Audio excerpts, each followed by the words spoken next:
Awesome. We're here today with Kim Robinson, one of my favorite people, and Oh, that's not saying it lightly. I I know a lot of people. I've had the pleasure of meeting a lot of people, and I wanted you on for numerous reasons today. yeah, yeah. No pressure. Just going back a little bit, Yeah. my perspective of our journey. We met through soccer, through our sons who play soccer together, and I felt like it was almost like parallels. We'd see each other, but we didn't really connect, and it was, Absolutely. I don't know if you're hard to get through, or I wasn't able to. I think it was a lot of introversion, me being a loner. And then yeah, I was with you. I passed by and there was a Greenwald sighting and it was always a friendly hi from across the field. But definitely always from the beginning I always thought you were pleasant because I didn't know you. I was like, such a pleasant family. The House of Greenwald's very pleasant. And I felt very similar about your family, and I got to know Andrew a little bit more, your husband, and of course your boy, Yes. Oli is incredible. And then I felt like, and I still feel today, like I love onions, so this is not a knock on you by any way, but you're like an onion that we're peeling back more layers, and there's so many layers to Kim Robinson. Maybe there's such similarity because once we start talking, like so many folks, when we start talking, we're on the sidelines and we're just discussing things. It just keeps going on, and then you start going deeper into the history. And of course, I'm a little nosy when it comes to figuring out where people got, how people got to where they are now. And that's one of the questions I like to ask people is what got you here? Because I love to know the entire background of what got you here. I saw So you yeah. do that just the other day. Yes, with less, Yeah. less, so Yeah. less, and less has some stories too. But I always like, and I'm so blessed that people haven't been put off by it. That haven't been put off by when I say, "What got you here? What's your background, or what's your journey?" Mm-hmm. And it's just we find so many similarities in where we are and the strifes that we've been through as well. Absolutely. Yeah, And that's really what this podcast is about. It's not a specific niche, but it's, leadership, career reinvention, definitely the struggles that make us who we are. And I think that resonates a lot with people because there's a lot of people struggling right now. there are. And to meet people who, I'm just going to throw out what comes to mind: former military, Yes. multiple moves throughout the country, um, the Gallivant market, the shoes that you create that I just found out about a few months ago. And I've owned this business since 1999. That's incredible. That's incredible. Yeah, And then Market of Dreams and your involvement there, and the Lived Black experience, right? There's so many layers that I'd love to hear your history and then how we got here and what you're involved in. But before we get going, every guest gets a book. You might have one, but if you do, you can pass it off to somebody else. My 9-year-old has read this book. He sat down the night after your book launch at the Orpheum, and he came back. He's like, "Did you go to Coach Mike's event? Did you go to Coach Mike's?" I said, "Yeah, I went there." And he went and he started reading the book, and he started talking about what you had been through. And now I'm saying, now I'll get another coffee. Thank you so much. And I would love to take this to the Market of Dreams and have it, not for anybody to take, because no, you're not going to have my other copy, but I like to have it displayed as one of our partners. But Oli started reading it, and I've always thought it was an easy read, but just knowing that a 9-year-old sat there and started reading this book and was drawn in by it. I'm honored. Yes. And I was like, I told him, go tell Coach Mike next time you see him. I don't know if he did. He didn't. So go tell Coach Mike next time, say that you sat down at dinner, you started reading his book, Wow. and he was drawn into it. Absolutely. I'm honored. And Oli is Tearing up. yeah, I always make you cry when I see you. Oh yeah. But Oli himself, he's like a 62-year-old on the verge of retirement and 9-year-old body. He really is. He's just an old soul. But just knowing that your book just drew him in, and he was intrigued by it. He found it so interesting too. I love that. And I was like, see, it's not just me. I love it. Thank you. Well, thank you. Yeah. Keeping. So let's I'm just curious. Yeah. Where'd you grow up? What was life like? And then I don't know if it was military next. Let's just Can you just start sharing? Are It you was a comfortable with that? winding road. Absolutely. It was a very winding road. But um I recently over the summers I take my kiddos back home to Georgia, and we always go to places where I grew up. And last summer I was able to take them to Augusta, Georgia, where I was born and partially raised before we moved to the Atlanta area. And the house I was born into was a shotgun house. And so it's in the South. It's a house where you walk in and you can see straight to the back. And Okay. they're smaller houses. They're usually used in impoverished neighborhoods so that you can build a lot of homes on a small piece of land. But the shotgun house has a very intriguing history as well. So it was a house that my mother's grandfather owned, and it's since been torn down. But around the corner, um, in Augusta, around the corner, there are like three or four shotgun houses still standing. Wow. And I talked to them about it, and I said, "This is a shotgun house. So when you walk through the door, you can see straight to the back, and then you might have bedrooms on the side. But this is what I grew into, when a shotgun house wasn't considered anything. It was for poor people, basically. So, Okay. growing up in a shotgun house, I carry that with pride, because I'm like, I'm born into a shotgun house, and then now here I am. I'm hoping I make my ancestors proud now. But Augusta, Georgia, when I was there, it was very rural. It's more developed now. Okay. Like, it's where the Masters are. The PGA Masters tournament is now. So a lot of people know Augusta for that. Mhm. But when I was maybe in elementary school, I believe we moved to the Atlanta area, and that's where I was raised, mostly in Decatur, Georgia. Um, just a lower middle class. My parents gave us me and my two brothers. We got as many opportunities as we could. My dad is a big traveler. I get that from him. I will hit the road in any minute, like any place within 8 hours is just up the road from me. I'm like, yeah, let's go. Which is also why I became a truck driver. But he loved to be on the road, and he showed us so many different things. Both of our parents, they made sure that even though we were low income, they said, we're going to show you something outside of this. You're going to know that there's a whole world out there. And one of my fondest memories was when I was 12 years old. We took a trip. We drove from Atlanta to San Diego to see my mom's cousin. And I told my dad a few years later, I was like, that trip made me fall in love with the Southwest. Because, of course, as a 12-year-old, you don't know how to articulate that. Mhm. But I remember driving through Texas. I remember driving through New Mexico and seeing a dirt unlimited truck. I remember us driving through Arizona, through when there was not much here, like on I-40 now. And a lot of people in Flagstaff remember when there wasn't much in Flagstaff. So when we drove through there, when we drove through the interstate, there wasn't much here. But I remember falling in love with the Red Rocks of the Southwest when I was 12.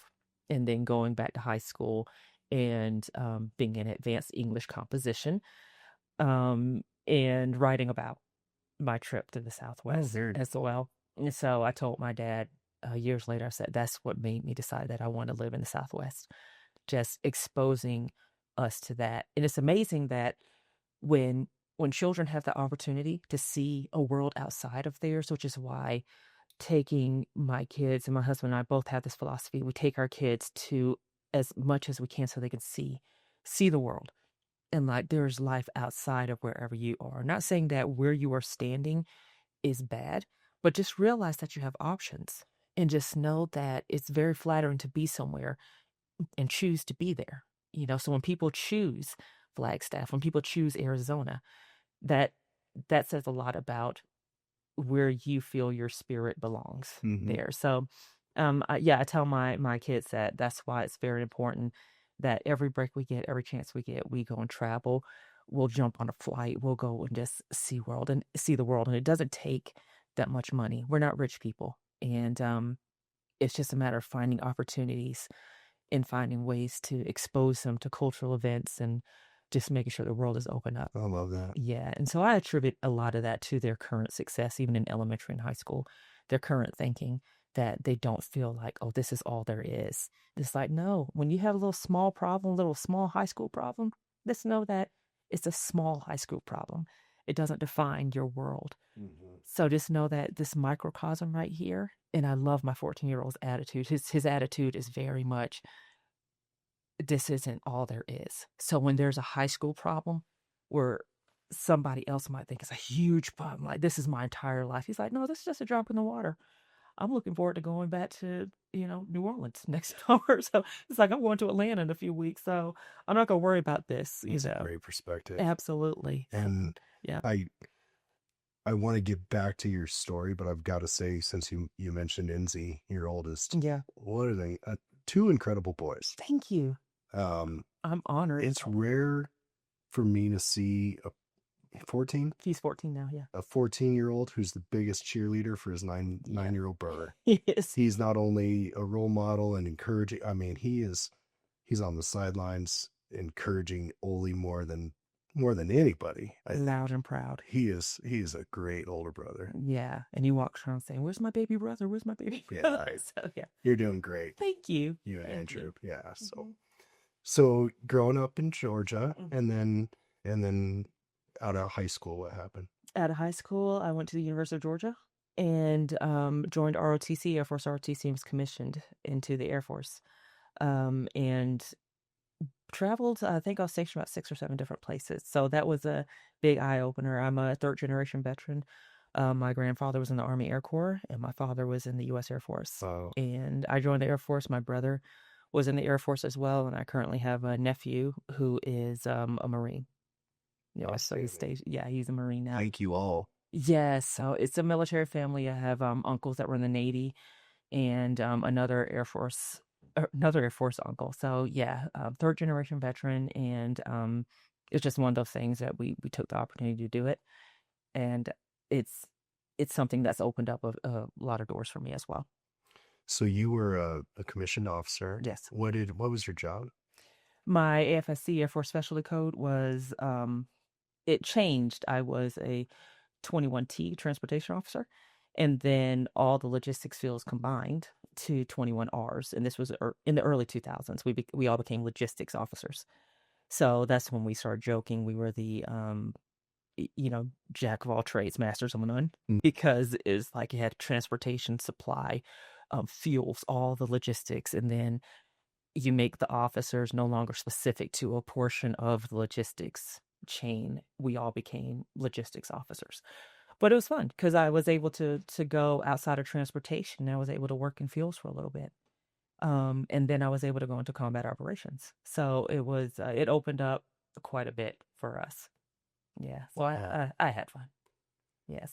Wow. So where were you stationed? What kind of places did you go? I was stationed at Eglin Air Force Base in Fort Walton Beach, Florida.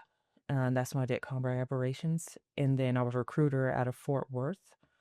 At Texas Christian University, where they had the now defunct Gold Bar program where you go and recruit.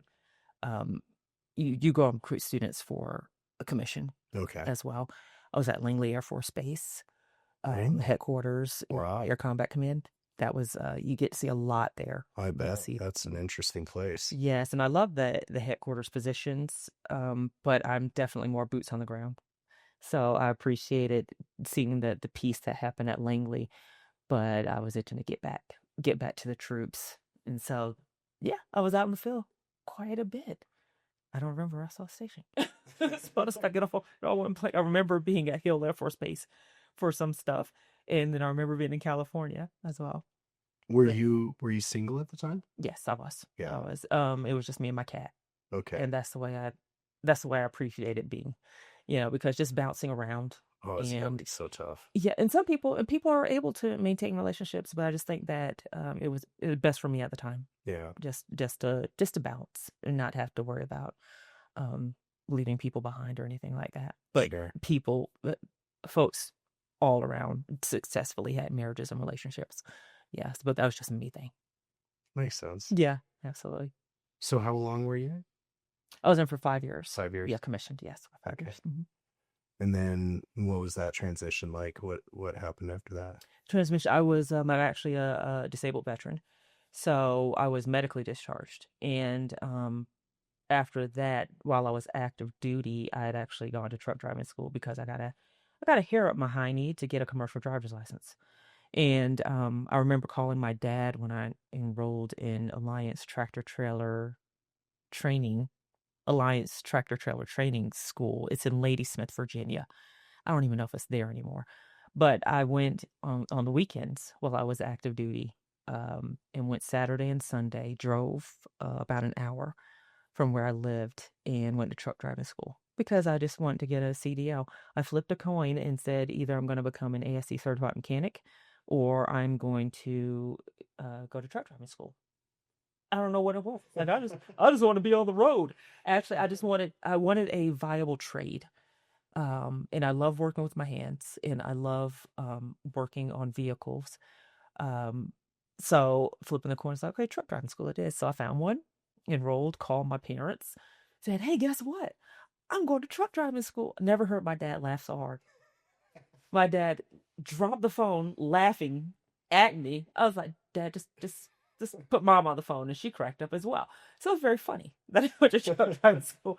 But I said, I just want a CDL. I don't know, just in my 20s, just like, yeah, that sounds cool. So after the military, I actually drove over the road. I still have a CDL, and still, if I get a call that someone needs help, a dispatcher that I know, I still have all the requirements to drive an 18-wheeler.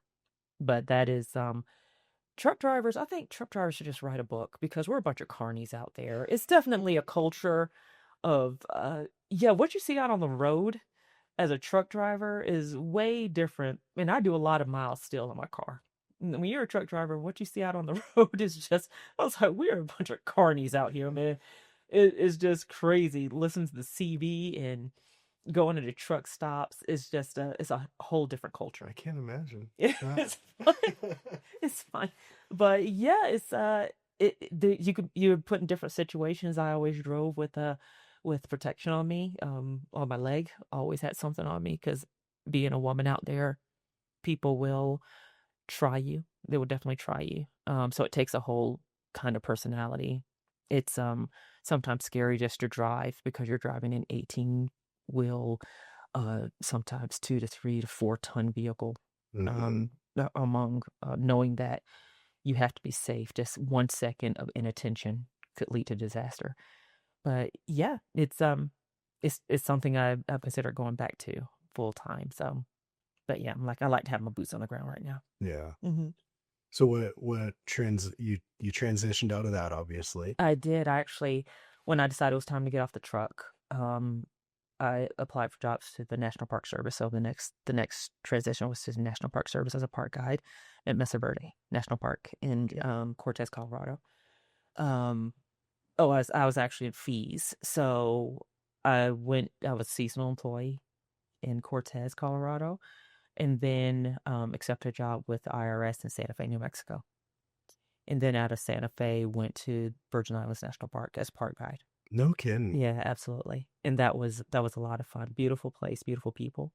Had a lot of fun, learned a lot, and then from there took a promotion to Glen Canyon National Recreation Area, and that's where I went pretty much back into logistics with procurement and contracting.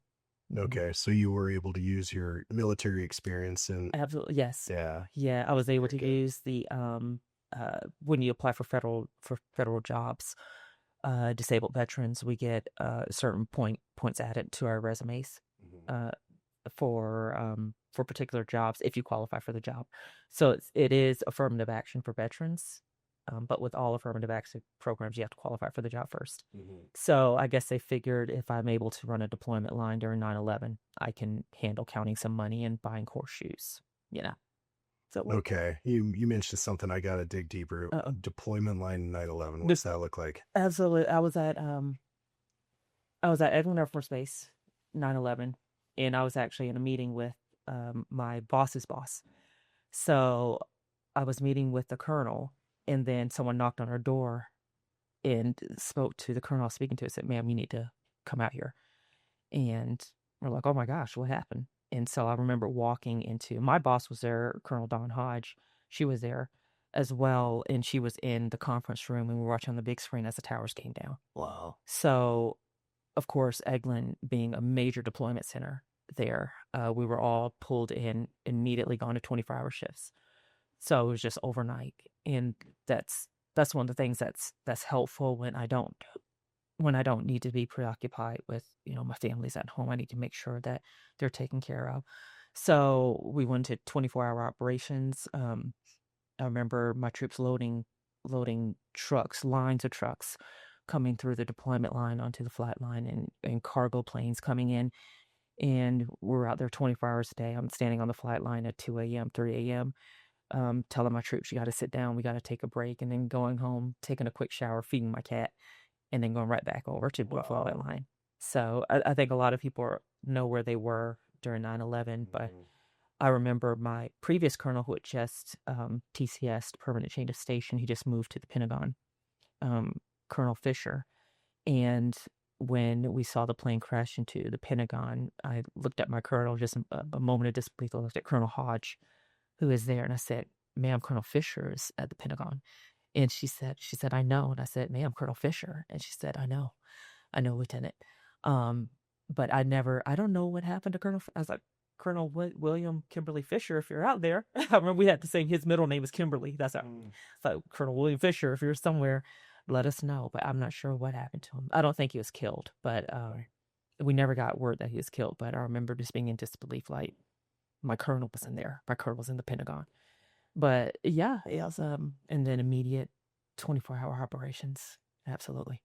And I think that's important to point out, that Rob O'Neill, who was, I've become friends with him. He was tip of the spear with the Navy, and he's been saying a lot lately, yes, there was this mission, there were these people here, and that's where a lot of that focus is. But absolutely, it's the logistics, yeah, there's so many things that have to come together, the planning, the analysts who are figuring out what's happening overseas on the ground, the CIA. I mean, there's so many different moving parts that absolutely have a lot of impact to even be able to have a mission like that. And I'm sure you can relate working on fires. Everyone has a deployment control center or a control center of some type. So the deployment control center had all those aspects in there. We have logistics, we have intelligence, we have law enforcement, we have everybody in there that needs to make the operation run. And so every morning we had a briefing at deployment control centers as to what's happening. HESCO barriers were a big thing. I remember HESCO barriers. We got to get HESCO barriers into the field. So I spent a lot of time looking for HESCO barriers. And what are those? I'm not familiar with those. Are the big barriers, the big concrete ones that are usually anxious to stop people from ramming gates. And so after 9/11, military bases all had the HESCO barriers in between them. So you could no longer drive straight to the gate. Okay. Now you had to zigzag. I was like, nobody's getting through these. No one's going to ram these 7 HESCO barriers coming up to the gate. But yeah, interesting time. I learned a lot. Invaluable experience. Unfortunate circumstances, but invaluable experience. Wow, incredible. How long did that go on? I do not remember. I remember just kind of blur now. Yeah, actually, I just remember it. Of course, the rest of 2001, and then into 2000, I believe, through the summer of 2002, I believe. But I think I PCS'd summer 2002. I believe I did. Yeah. But it was just once you start full out, then it was just you keep your feet on the gas and you just keep going. Mm-hmm. Absolutely. Yeah. Rise to the mission. You got to. Man. No choice. Too many people rely on you. Doing your job for their protection. Yeah. Wow. Mm-hmm. The layers are peeling back. More and more layers.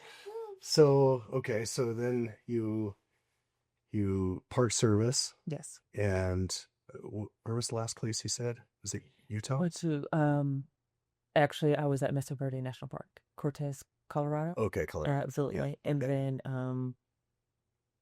Then, Santa Fe, Virgin Islands, and then Page, Arizona. Okay. They got to transfer down to Flagstaff, working in contracting. Okay. Absolutely, contracting and procurement. Yeah. Okay. It's fun to do contracting for land management agencies because you buy I don't know, fun stuff. You buy fun stuff like farrier services, horseshoeing, um, decals, things. You have serious things, but it's not like contracting and procurement and like Department of Defense. For land management agencies, it's a more immediate impact. Like you can see people uh, using the facilities that you contracted to build, Mm. and there's that immediate feedback. So I learned a lot in procurement as well. Yeah, it's a very flexible job field, and it's one where you can go a lot of places. Yeah. So where'd you go? Where What? here What was next? I just stayed here. You stayed here, I fell in think love. absolutely. Yeah, so we decided that Flagstaff was a pretty chill place. So I said, yeah, we can stay here. We can absolutely I can see a family here too. So And were you with Andrew at the time? I was, yes. You met him along the way. I met him when I was at Mesa Verde National Park and he was at Canyonlands. Okay. Yes, and he worked in the Needles District in Canyonlands. Yeah, he met there. Okay. And then we were buddies right off the bat, we were buddies, just hanging out, hiking, and then a year later, that's when we started dating. Kind of fell into it. It's just like so I was like, dude, you make me laugh a lot. So that happened. Yeah. Awesome. Yeah. So that's where we started and we're still there. And decided to settle here, and then Yeah. so what was the decision, or what was the transition out of what you were doing then to all of the things you're doing now? Contracting, I actually owned a storefront in downtown Flagstaff. So I had the business Gallivant. I'd owned it since 1999. That's when it was a different iteration, but I still did fair trade and African imports. And then as I went through the years, I started focusing more on fair trade. And when I was active duty, I didn't do I didn't do as much, but then after active duty, I went back into my own handmade art and representing other artists as well. Because as you know, we have a hard time hyping ourselves. You need a hype man. So I started representing other artists and selling their items at craft shows and all these events. And then with the Gala Band, I was mainly online, and then I opened a storefront down in downtown Flagstaff with one of the best landlords. It was the Old Black Bean Burrito, and Colby Yeah. Ramsey. Yeah, Colby Ramsey was my landlord, and we instantly connected because he's also from Georgia. He's also a veteran, but we connected as well, and I just think he's like the best landlord in downtown Flagstaff. Very reasonable rent. So I had the storefront for 6 years, about 6 years, and then I decided just to transition back into online and just in-person shows and stuff like that. Okay. Yeah, so that's again great experience as well. I made some great connections in downtown I love Flagstaff. that. Absolutely, yeah. So what was the idea behind Gallivant? I mean, It was fair trade actually. Fair trade goods are but do you have to be certified by like the World Fair Trade Organization or the Fair Trade Federation. And what that means is that when you have artists that make items like the steel drum art, it's usually art that comes out of a country that has been, I call it, overexploited. Some people say underdeveloped. It's been an overexploited country like Haiti, Ghana, Nigeria. You have artists there that make fair trade goods, and you have these organizations that have been certified by fair trade organization go in and buy. And one of the fair trade principles is that you invest in the community, that artist community. You pay them a fair trade wage. You pay them a fair wage. Um, it's the antithesis. It's anti like mass production where people think sweatshops and you have kids and they're working. So it goes against that grain where you have these fair trade principles where you say, yes, I will invest in this artist community. We'll make sure that there's no child labor involved. And we'll make sure that we're treating this person equitably and we're giving them what they need in exchange for their art. okay, Yeah. Honoring the artistry. that's great. Absolutely. I wasn't. I'm pretty naive to it, so that's No, great, yeah. great to learn about. That's what it was. That was the catalyst when fair trade items are so much easier to get now. Because back in 2000 is one of those things where you get a fair trade catalog and the internets wasn't up. It wasn't a lot of internet going on, so you get the fair trade catalog, and then I'd order some stuff and write a check and send it off, and then 6 weeks later the goods come in, Oh, and you might have these little crusty pictures of what it looks like. But now it's so much more accessible. I don't know of any other business that's focused on fair trade like mine is. So 80% of my inventory is fair trade inventory, and it's now at the Market of Dreams, the Sunnyside Market of Dreams. So I sell there. It's an artist cooperative, but that was the catalyst behind the business, was bringing fair trade and making it accessible to people, because it's a great business model, and I've always believed in supporting small artisans, um, and paying them fairly, and like I said, honoring the artistry at that. instead of exploiting. Instead of exploiting it and being a jerk, there's no reason. There's no reason for it. It's like, if you can be kind, be kind. Yeah, there's no reason to exploit it. I love that. Yeah. That one line. If you Yeah. can be kind, then be kind. Be kind. Is that so hard? It seems like it. Sometimes it is, Yeah. right? Yeah. Yes. Yeah. Dog eat dog. You hear dog eat dog. Right. Just be fair. Man, it's not a hard concept. Be fair. Yeah. Yeah. Mhm. Okay. So, man, a lot to unpack. So, I assume you started transitioning out of some of the contract stuff, or do you still do that? Because I do actually as an advisor. So as a small business advisor. so you only have 10 things going I on. only have 10 to 12 going on at all that. That's what happens when you're type A. You got to have a lot going on. But no, with Gallivant, I've owned that business, but using what I learned from procurement in both the Air Force and also with the National Park Service land management agencies, I've helped certain businesses. I've helped businesses here in Flagstaff obtain grants and contracts as well. So I write their small business plans, or I sit in on the meetings, pre-construction meetings, where there's a lot of lingo and federal acquisition regulations going on, and they need it interpreted, and it seems very daunting. Or I've helped people register to get government contracts, because that process can seem very daunting as well. Even though it is a free process, I try to make it so they can teach others how to do it. And even when I was a contract specialist, I really encourage small businesses to bid on my contracts. So I'm like, let's baby step it here. I'm the one that I want you to baby step with, because I want y'all to learn this. I want the doors to open for everybody, because if I come up, everybody coming up. All right. So I definitely wanted to teach people how to do that. And fortunately I have, and they've been able to show others how to register and win federal contracts as well. Because it just seems like some mysterious process. Like, you gotta peek behind the curtain to figure out how to do this. And if I can help people interpret that and just say, hey, I was the one writing these contracts. We're humans, and you just gotta talk to us, and just know where to go. And if you're too scared to ask the question, I want you to be on my contract so we can get you through this process. So your next bigger contract, I can send you off into the world with all this knowledge. Mm-hmm. Yeah, I'm like, let's all come up.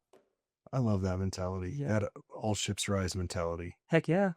Yeah. I really believe in that. Because it's the best legacy you could leave, when I see that my clients are succeeding and now my clients are helping others. Mm-hmm. And that's what I just say. It's like, you got to have strong, if you water the roots of the tree and make sure it's strong, majority of us are the roots of the tree, then the tree coming up is going to be strong and just stronger and stronger. We got to leave that legacy and make sure that we bring everybody up. Yeah. Love that. That's why I'm proud of you. Not like I did anything for you. I didn't do anything for you. But I'm like, look at Michael. He coming up. He bringing people up too. Yeah, I get inspired by people. Yeah. And you're one of those people. Well, thank you. It's interesting. You can take, I like to look at books or podcasts or people as, and I've never found a pile of gold, but I'm collecting gold nuggets. Absolutely. And your experience, your journey, your indirect influence, just what you're doing inspires, which is a gold nugget. That's right. And the more I can collect, and then the more I can help give away or help others get more gold nuggets, I'm in. I love it. Yes. Yeah. And it's I was talking to another gentleman recently, and and we were talking about fulfillment, Mhm. and the there's almost a difference between happiness and fulfillment. There is. And I find fulfillment when that happens. Yeah.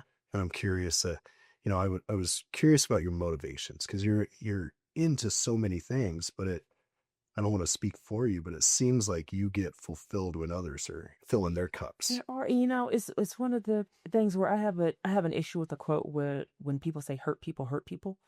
It's like, no, actually hurt people help people. And so I think I'm one of those hurt people. There have been things where, my life zigzagged quite a bit. Um got hurt, got injured, taken advantage of, weird things happening, bad things happening, but it's not something that I just carry around on my sleeve. And it's one of those things that when you see a situation happening, I want to help people. That's my motivation. When I left contracting with the National Park Service, I thought maybe I would miss the procurement part because I am a nerd. I like procurement. I love reading federal acquisition regulations. I read IRS regulations. Yeah, I'm a nerd. I read a Oh, lot. But I'm and I'm getting one of those bored people. just hearing you say it. I know, right? It's like you start dozing off right there. It's like I was like, I read terms and conditions. Yeah, I'm a geek like that. But it wasn't that. It took me a couple of years to figure out. I left contracting to pursue my business so I could focus on my business. And one of the things that I thought that I didn't like, I was like, why do I feel so sad about leaving contracting? Yes, I enjoyed the procurement asset, but it was helping people. It was putting out my solicitations on the internet, like when you looking for contractors to um, build fee booths or refurbish housing or things like that. I said, yeah, I missed that part. I missed the geeky part, but it was helping these contractors, these small businesses that had never been on a federal contract before. When I put out my solicitation, I make it plain language as possible and putting out my solicitation saying, I'm encouraging anyone that has not bid on a contract before to bid on this one, Mm. even if you're unsure, because I want to help you see, go through this process. And if you make a mistake, I prefer you make the mistake with me because I get it. Because I was also a small business owner at the time. Yeah. So I said, I understand trying to navigate this as well. I wasn't bidding on federal contracts when I was actively a contract specialist, but I said, I understand from the other side how this could look daunting. So when I left procurement, it was more like I missed helping them. I missed helping the small businesses. And that's when I started picking up on the advisement aspect of it. When I started actually bringing clients and hearing, we want to bid on federal contracts, but we don't know. It's like, let me just walk you through this. So it's just helping people. Mhm. And so I think that when people have this experience, when individuals go through traumas and they go through hurt, it's like, don't become that person that hurts you. Hurt people help people. And so I'm trying to watch the railroad tracks for people and just say, hey, there's a train coming your way. I know because I got hit by that train. I don't want you to get hit by that train. So let me help you through this as well. Yeah, just like you're doing. Because after hearing your story, I was like, good Lord, Mike, Mike went through some stuff right there. And after hearing your story, all you're doing, all I've ever seen you do is help people. After going through what you went through when you were younger. And I'm sure you share with your audience because I didn't want to put your business all out there and stuff. It's all in the book. It's all in the book. It's out there. Yeah. But after hearing what you went through and having to go live with another family, and then all I've ever seen you do is help people. And reading your story, there was hurt there. And so you're one of those people that's like, you're a hurt person helping people. That's all you want to do is help. Yeah. And I commend that. Major pride. Appreciate that. Man, Yeah, that's right. That's what it's not hard making me cry, but you do it pretty often. I just keep it real. I just keep it real. I like to make people cry. I like to tear people down and then make them pull cry. me back It's what I want from you. Yes. Yeah. That's my motivation, is just purely helping people. Yeah. And using this zigzag road that I've been on that looks like a mess on paper when I write down like my background checks that I've had to do, the 10-year background checks that you have to do, when you have to write down everything you went and it went this way. Like, what were you doing? What is happening? All that culminates into where you can go today. And I always tell people when I advise them, especially when they're when they're opening a small business and they're trying to figure out how to monetize an idea, I'm just like, use all this experience that might not make sense when you're going through it. Don't be afraid to zig with the zag. If you feel like experience is taking you another way, go with it. Get that experience and bring it back, because it all it all comes together. It just seems, everything I do seems to come together. I'm able to use some aspect of experience to help people. Yeah. So I'm just like, just gather all the knowledge that you can. Just get it all. There's just so much free knowledge out there. There is. So much. There is. Yes. I was on a podcast recently, another podcast, and there was one clip, and unfortunately didn't have all the context, because I was saying, in this day and age, if you are stuck and you have dreams and aspirations and you're not doing something about it, it's your own fault. Yeah. Which I agree with, but there's more context, right? Very much so. Yeah. And I agree, though. There's, if you have the desire, there are people, there's internet, there's podcasts, there's so many things that you can learn from. Yeah. And you can take your own experiences and then create. And I think that's what you've done. That's what it seems like. And you're right. It is absolutely. I can't envision you saying just that little part, like get off your butt and do something. I don't see that part. I know you said that, but when you said the whole context, it is definitely small steps forward are still steps forward. And so some of the folks I work with, when I went to grad school, I got my master's degree in counseling. And so I spent several years volunteer counseling people. And one of the things is having that mental barrier when you're going through something, especially the work I did with veterans. I'm a disabled veteran, and it's a lot of times the mental breakthrough that you have, and you feel lost and you feel like you're wandering a little bit. And sometimes we try to take huge chunks and huge steps. Like, I want to open a business, and you're going through this mental barrier. You have the motivation, you know where you want to go. You're zigging when you're zagging, but you're trying to figure out where mentally, why am I stuck in neutral? Why am I pushing on the gas and I'm still in neutral?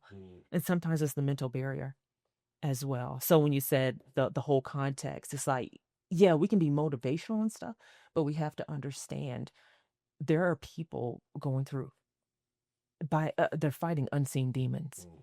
And it's not as easy as just get off your butt and do something about it. You got to help them with those unseen demons. And with the veterans I work with, just going through like PTSD and depression because of what you've seen or what you've had to do, or being medically discharged, things like that. We have to understand that there's a lot more to it.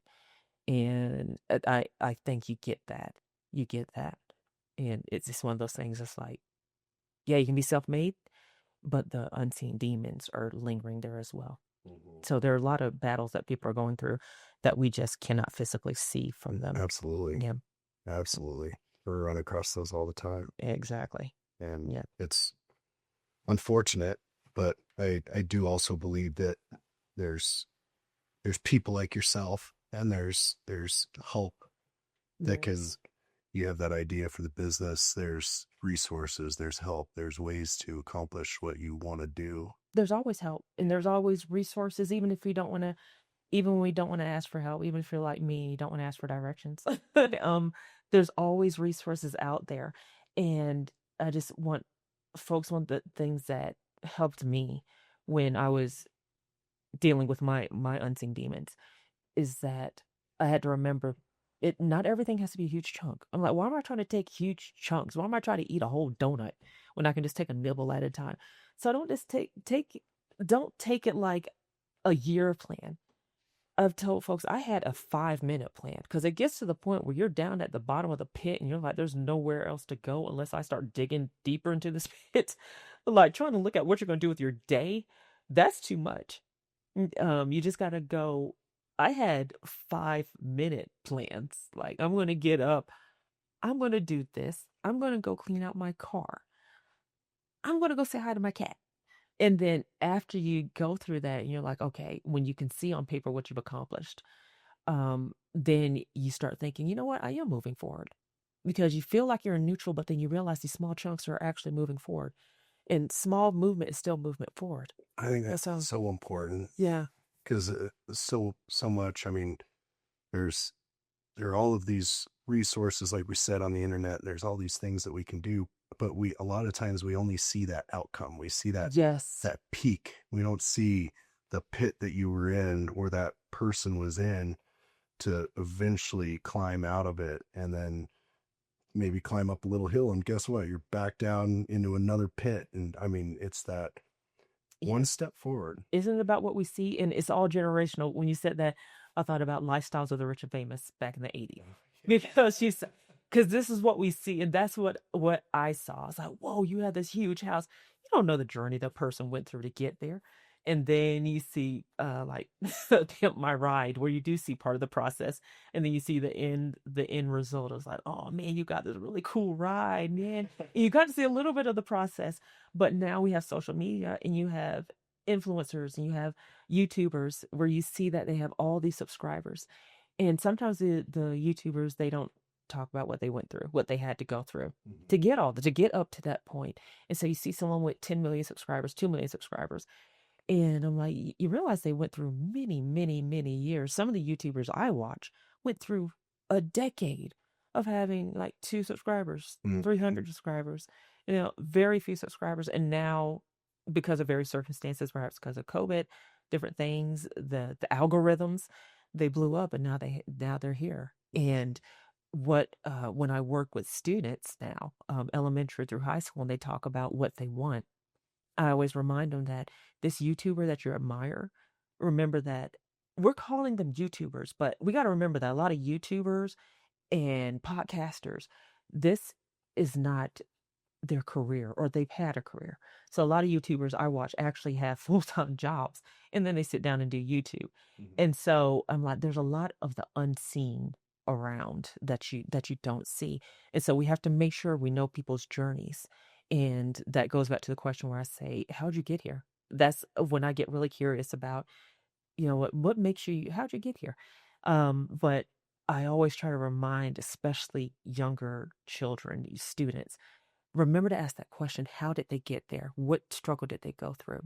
And when people talk to me and they're like, oh, you owned a business, and if anybody tries to tear me down, I say, if you want to go through what I had to go through to get here, if you want to live my journey, go for it. If you can survive what I went through, then hey, have at it. You can be here. But I didn't just step out of my mom's womb. It was like, hey, I own a business now. There are a lot of different steps. And one of the questions I love to ask, and we should all ask, is how'd you get here? Yeah, what makes you?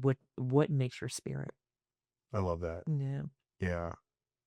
Yeah, because I mean, when you do dig deeper, Mm-hmm. there's so much more context there. That's true. It's a journey, Yeah, and a lot of these people didn't live this way their whole life. exactly. And that's why I love when you said not self-made.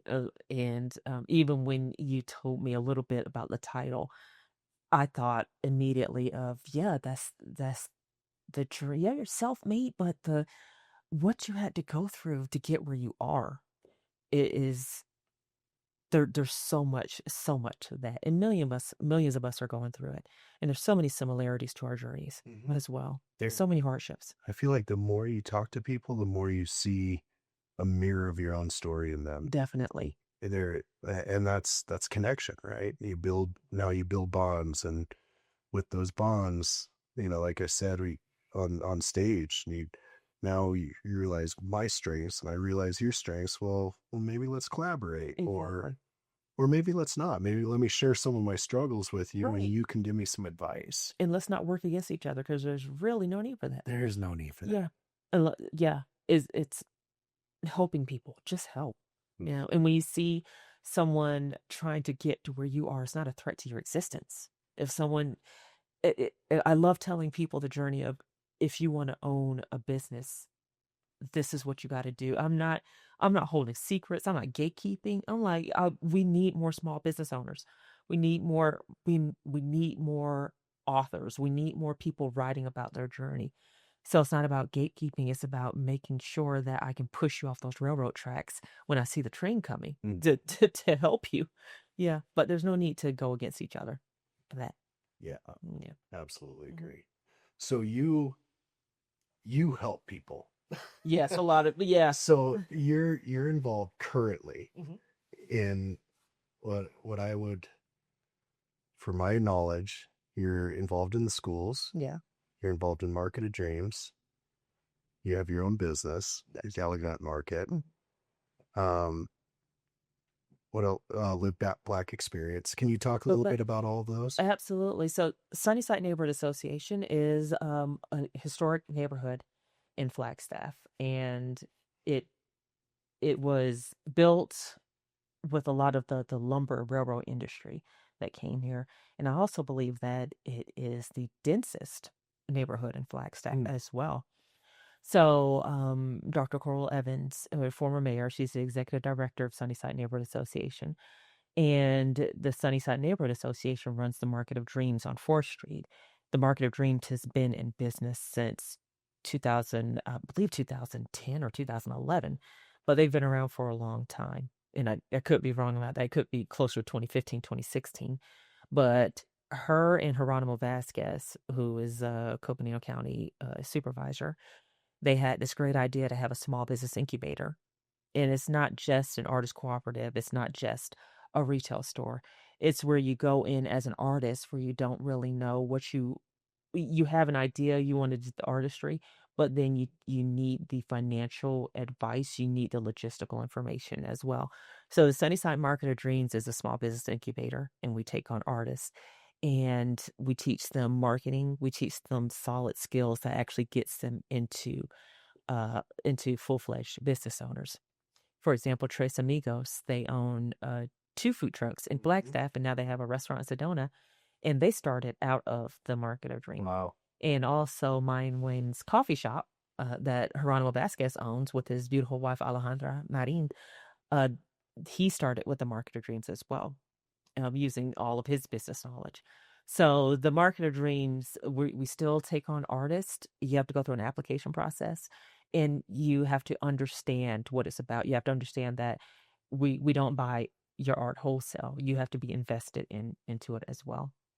So the Market of Dreams is a program of the Sunnyside Neighborhood Association. Another program of the Sunnyside Neighborhood Association is the Live Black Experience Project.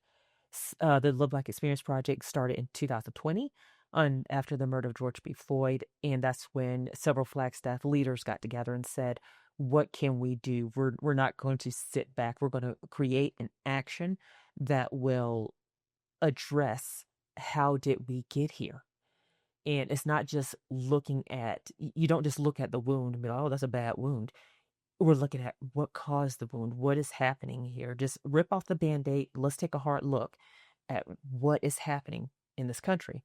And we had the uncomfortable conversations. And I'm a big fan of uncomfortable conversations. I love to just dig deep, and comfort is not where I grow. I don't mind being challenged. I enjoy it. I enjoy conflict. Not like I'm gonna go out and street fight and anything, but I'm like, conflict is where we grow. That's where you're just getting pushed a little bit. Hmm. And so the Live Black Experience Project, we're not we're not constant conflict, but we take hard, real looks at things. But we also have Sunday dinners. We also received a grant for a Freedom School as well.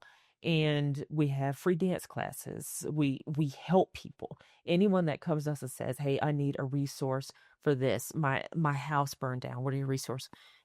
We just help people. So Sunnyside and the Live Black Experience Project, we're out there making sure that the history of Black Americans in Northern Arizona is not forgotten, because it's a rich and deep history. A lot of times when people think about Black Americans coming out to the Southwest, they think about the Black Cowboys. So a lot of people know about the Black Cowboys in Colorado, rich history in Denver, but then we're a reminder to people that that history is also very much in Northern Arizona. There's a rich Black presence with the logging industry, with the railroad industry Hmm. that is here in Northern Arizona as well. And so I go out and do a lot of talks about that, especially during Black History Month. I go into a lot of schools and outside of Black History Month. we go out and we do a lot of presentations about the history in northern Arizona and how did we get here. Yeah. So Interesting. Sunnyside, oh yeah, Sunnyside, Dr. Evans, Coral is very much like me. She's like my sister from another mister. We're always just collaborating, coming up with the crazy ideas and arguing about stuff and then saying, "Oh yeah, it's cool. I love you too. Let's move on. Let's do something." So she's definitely a lady of wonderful ideas. She likes to see action and things happen. She loves just making sure the community is rooted. And she's also one that is a big advocate of watering the roots of these trees that we're building here and making sure that the history is known. So I give her kudos. The Market of Dreams, it's also Tina Berger there as well. She was the project manager for the construction. You know, we moved from one location to the other back in 2020, 2021. We moved from our location where Cow Ranch is, that plaza. We moved over to where the Redwood Saloon used to be. So Yeah. yeah, that was a huge I project. forgot about that. I know. I forgot about the red. Don't worry, a lot of people did not forget about it because they're still walking to the door looking for a beer. But we had to completely gut that place and rebuild it up. There's still remnants of the Redwood Saloon there, the original Redwood. We kept that around in homage to the Redwood Saloon. And now we have an event space. It took 4 years of volunteer work and contractors that volunteered their time, like Floors and More LLC. They came in. Got to give a shout out to Coconino County Probation. The ladies and gentlemen that they sent over were skilled. I was like they had drywallers, electricians, carpenters that would just come over just for their hours, and then after their hours were done, they still came to see us. Because once you walk in the door, it's like, no, you family now. Yeah, don't ask us for a drink. You see the refrigerator, but yeah, they would come in and they still offer their services too. Yeah, there's a team of wonderful, positive people. Geronimo Vasquez is a big supporter. Carolyn Kidd on the Flagstaff Unified School District School Board, she's also a big supporter. Vice Mayor Miranda Sweet, she came in and lent her retail expertise as well. Mayor Daggett, Becky Daggett, she's always been a supporter. City council members come in and they really help a lot as well. So they're big advocates for small business, for incubation, and that event space that we have there too is also available for events. Are those open to all aspiring business owners in northern Arizona? Is it limited to Sunnyside? Is it Not at all. Not limited to Sunnyside at all. It's for aspiring artists and entrepreneurs. okay? And what you do is you fill out an application, explain why do you want to open a business, because we don't want people to have a misconception about what the Market of Dreams is. You don't just walk in and drop off your art and walk out the door. You're invested in it, and you also have to learn how to run a business. So once you leave the Market of Dreams, because you're not intended to stay there forever, once you leave the Market of Dreams, then we know you can go fly and be and own a brick and mortar if that's what you choose to do, or you can scale up your business, and we're here to help you. Okay. Absolutely. Outstanding. Yeah. It's a lot of fun. That's so neat. We get great people in there, and it's a positive energy. The energy in the Market of Dreams is just vibes, non-judgmental. We just want everyone to come up. That's the thing. It's like there are a bunch of people there with life experience out the wazoo, and we just always say, we come up, we bring in everybody with us. Yeah. Outstanding. Yeah. Let's beat down the corporation. Yeah. Um, you also have Gallivant Market Uh-huh. still, which you said you always promote everybody else. I do. Yeah. It's so true because we've known each other, probably 4 or 5 years now. And until I saw your shoes at a soccer practice, I had no idea that you designed these. Yes. And they're incredible. Thank you. I think they're so unique. They're comfy. Thank you. And yet nobody knows about them. No, because I am not my own hype person. My husband is my hype person, And he has told me year after year, he's like, you got to wear your own stuff. So I've started wearing my own designs on my t-shirts and stuff like that. But he's always said that's like, you should be wearing your own stuff all the time. I'm finally getting that. It's only taken almost 20 years, but I was like, yeah, but I do a lot of hyping for other people. I have a Gallivant Retail, my small business advisement, because it's a different NAICS code. All the procurement folks out there will understand what I'm saying. The NAICS code is different. That's Etromet LLC. So I have an LLC for small business advisement.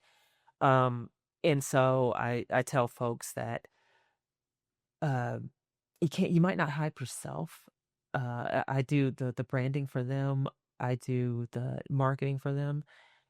We'll advertise the Wazoo out um, for their brand, but I also manage a lot of social media pages for them. Okay. So branding, promoting, marketing. I do logo design. If they want merchandise, I create merchandise for them as well.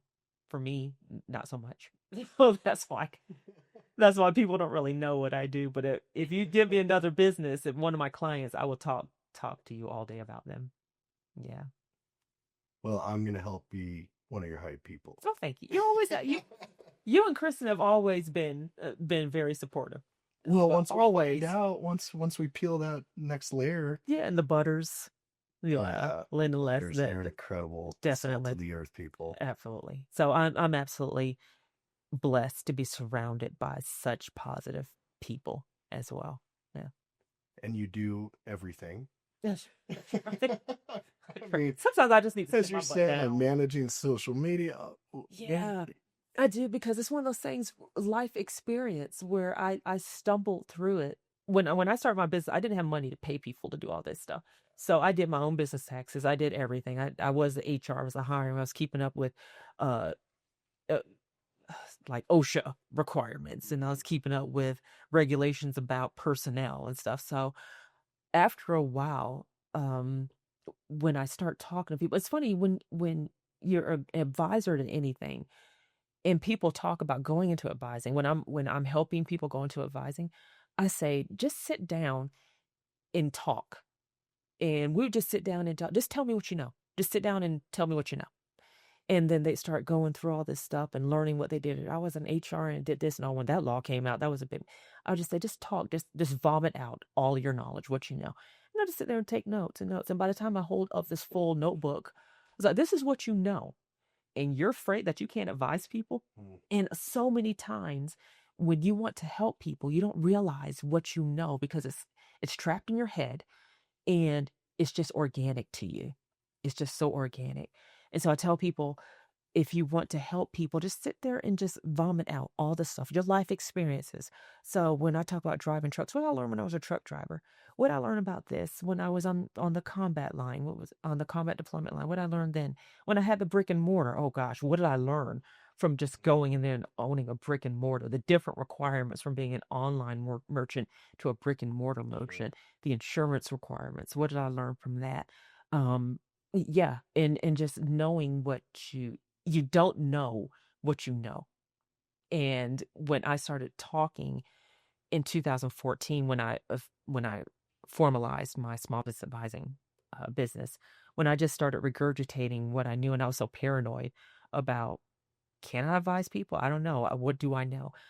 When I just started writing down what I knew and what I learned, especially in federal procurement, and I was like, oh, I remember that regulation. I remember that came in. I remember that you can't do this. This has to be in contracts. You got to make sure you look out for this.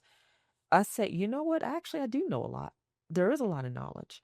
And so I encourage people, if you're stuck, just sit down and vomit out what you know. Don't even, just have a free train of thought and just let it go. And then record yourself or write it down. And then you might find repeated themes and your knowledge, and then stick a pin in that and go for that. Pursue it. Yeah, I like that. Yeah. That's a really good idea. Absolutely. I'm not one for journaling, but I can't stand writing down my thoughts. They just say all trapped in my head.